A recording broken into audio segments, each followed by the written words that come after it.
news conference in something like 237 days. And honestly, the reason is you couldn't do a news conference because they'll ask her about all the different things that she's done. They'll ask her about the FBI saying she's a liar. They'll ask her about all of the emails that she deleted or erased or got rid of. 33,000 emails. That was Donald Trump earlier today slamming Hillary Clinton for refusing to hold press conferences in months. So how much longer can Clinton hide from the media? Joining us now, Washington Examiner contributor Lisa Booth, former National Justice Director for Bernie Sanders, Teslin Figaro, and former Clinton pollster and Fox News contributor Doug Schoen. Doug, sure. First to you, why not give a press conference once in a while? Basically because she's got nothing to gain and a lot to lose, as Donald Trump said. She's not going to hold any press conferences if she doesn't have to, and if I were advising her, which I'm not, I would tell her basically stick to long-form speeches and rallies as she did last night. I know, but I mean, Teslin, to you, I mean, there is another side to this, which is she's the nominee of one of the two major parties. She can't be expected to only to do things that are expedient for her. Doesn't she have a moral obligation to explain herself? Well, you know, I thought last night was just another episode, another fantasy football, if you will. The Democrats did the same thing in 2008 and 2012, and unfortunately focused on the shiny object and not really the strategy on how to win seats ballot down. Democrats have lost over 900 seats throughout this country since this administration has been put into office. So although we enjoy Sheila E. playing the drums, we enjoy Lenny Kravitz, you know, doing his thing, at the end of the day, Democrats have to figure out a strategy on how to actually win. Huh. Well, that might be nice. Lisa, what was the theme last night? What's the Hillary campaign about? Do you have any idea? I don't know, and that's the big problem here, Tucker. At some point, Hillary Clinton is going to have to figure out who she is and what she represents, because the problem for Hillary Clinton is she's trying to be everything to everyone. In the process, she stands for nothing. And I think that's the big problem here. She's really boxed herself in. She's trying to be one thing to the Bernie Sanders supporters, talking about climate change and free college tuition, and then she's also trying to appeal to more moderate and independent voters and trying to pick up some of those disaffected Republicans. But they're not going to buy it when she's also trying to be this progressive Democrat. So who is Hillary Clinton? What does she stand for? Nobody knows, and that's the big problem for her. You know her, so let's just be totally honest. There was so much falseness last night, I thought, on that stage. You kind of know who Hillary is. She's a really tough person. She's been around a long time, taken a lot of heat, and she's withstood it, and I respect that. Why don't you just be that person? Instead of being a little cookie baker and bedtime story reader, why don't you say, I'm Hillary, sure. I don't have a great sense of humor, I'm tough, I'll protect this country. Why don't you just say that? Well, I'll tell you why. Yeah.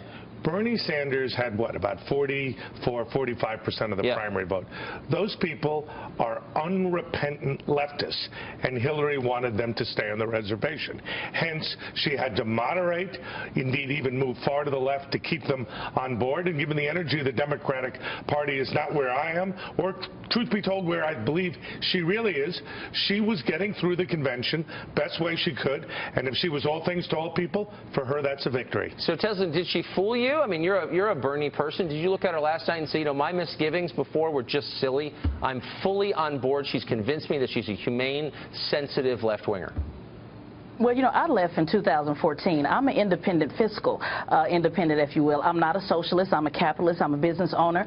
So like your other guest was saying that everyone who are Bernie supporters are actually far to the left is not exactly true. I mean, it is a broad demographic of people who were interested in Bernie Sanders simply because he was an outsider. And now that Bernie Sanders has become an insider with the ultimate insider, there's a few of us who will be talking about him from the outside. So that is what makes this so complex and very hard, a challenge for her, because you don't exactly know what group you're talking to. And so that's why 1 minute she's for college, free college, 1 minute she's against free college, 1 minute she's for fight for 15, the next minute she's not fight for 15. It's because she doesn't actually know who she should be, because she's not aware of who the Bernie Sanders supporters are and what we believe in and how to pick those apart, which I love. So, Lisa, Hillary Clinton has taken over $100 million, I think it's $129 million from hedge funds. A lot of money.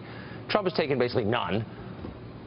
Is someone who takes $100 million from hedge funds really going to appeal to Bernie Sanders voters? Is that actually going to work? How? Well, Well, and it's also laughable because she talks about wanting to take on Wall Street, but she has no problem taking her money.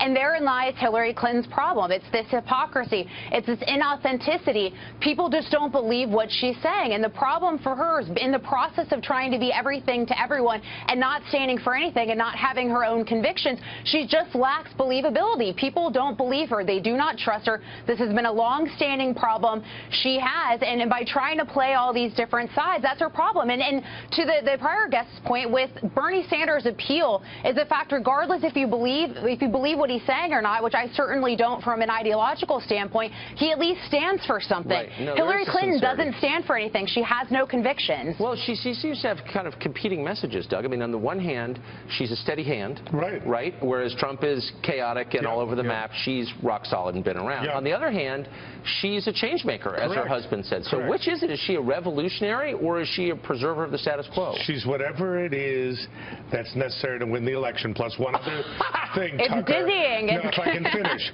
One other thing. She's going to pivot from this to an evisceration of Donald Trump. $2 billion are going to be brought to bear on negative ads against Trump because there's very little Hillary can tell people that will persuade them to vote for her. She's going to think, and she's right, her best chance is to run against Trump, make this an election. That's a referendum on him. That's what's going to happen. Pretty dishonorable, but maybe effective. It's the truth. Yeah, it is. This is winning and losing. Thank you for telling honor. Yeah, but it should be. It's America. I mean, it's not Venezuela. Like, you can be sort of honorable, no? Look, we have a democratic system still, and they don't have one in Venezuela. And I wish we intervened in Venezuela to get rid of the socialists. Not to get into Venezuela. Okay, thank you all so much. Thanks, Good to see you.